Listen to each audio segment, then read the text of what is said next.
Skyrock pour les militaires. On commence la semaine avec un point sur les opérations menées par les armées dans le monde la semaine dernière. Au Liban, la France poursuit sa participation au mécanisme de surveillance de cessation des hostilités et travaille toujours au profit de la paix et de la stabilité dans le pays. La semaine dernière, le redéploiement des forces armées libanaises s'est concrétisé avec le soutien des alliés.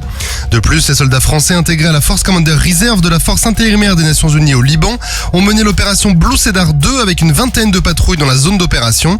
Cette mission a pour but de maintenir la liberté de mouvement de la FINUL tout en soutenant le redéploiement des forces armées libanaises dans la zone. La FCR a ainsi mené des missions de reconnaissance qui ont permis de vérifier l'état et la dépollution pyrotechnique des infrastructures dans le sud Liban. De son côté, à l'occasion d'une visite à Beyrouth, Emmanuel Macron a exprimé son soutien au nouveau dirigeant libanais Joseph Aoun. Le président français a également annoncé la future tenue à Paris d'une conférence internationale dédiée à la reconstruction du pays qui mobilisera des financements pour relancer ses infrastructures. Le président français a également appelé à accélérer la mise en œuvre de l'accord de cessez-le-feu signé après le conflit qui prévoit notamment le retrait des forces israéliennes et le redéploiement exclusif de l'armée libanaise au sud du fleuve Litani. Et en mer Rouge, la frégate française déployée a continué ses accompagnements de navires civils conformément à la mission dans laquelle elle est engagée dans le cadre de l'opération européenne Aspide et qui doit permettre de faire respecter le droit international, de contribuer à la sûreté maritime et de garantir la liberté de navigation de Suez à Hormuz. Au Moyen-Orient, les rafales de la base aérienne projetée au Levant ont poursuivi leur participation au sein de la coalition pour lutter contre Daesh. La semaine dernière, ils ont effectué 16 sorties aériennes pour un total de 76 heures de vol.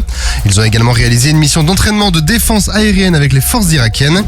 En Irak, c'est le début de la formation du 4e bataillon du désert irakien qui se poursuit après le premier module qui s'est terminé il y a peu.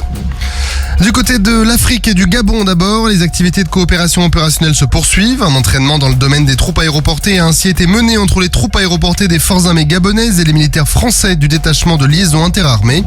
Et à Djibouti, les Mirage 2005 des forces françaises sur place ont effectué 23 sorties aériennes la semaine dernière pour assurer la préparation opérationnelle des pilotes tout en assurant la défense de l'espace aérien djiboutien. Et on termine avec l'Indo-Pacifique. Le groupe aéronaval articulé autour du porte-avions Charles de Gaulle participe à l'exercice La Pérouse qui est organisé par la France avec 9 nations riveraines de la région. Cet exercice vise à renforcer la coopération avec les partenaires régionaux pour promouvoir un espace Indo-Pacifique libre, sûr et ouvert. De plus, 3 rafales marines ont été déployées à plus de 1000 nautiques de distance depuis le porte-avions vers la base aérienne australienne de Darwin pour le compte de l'exercice Rastaban avec l'armée de l'air australienne. En Polynésie française, le bâtiment de soutien et d'assistance outre-mer Bougainville est déployé en mission Pacifique Aito dans les îles Tuamotu. Ce déploiement a pour objectif d'affirmer la présence française dans la zone de responsabilité permanente, d'effectuer des patrouilles de police des pêches tout en renforçant le lien armée-nation. Et à Mayotte, les missions d'assistance suite au passage du cyclone Chido se poursuivent. Plus de 1500 militaires sont ainsi toujours engagés au plus près de la population mahoraise. Sur terre, sur mer, comme dans les airs. Skyrock PLM, en équipe avec Cuneo, la mutuelle des forces armées.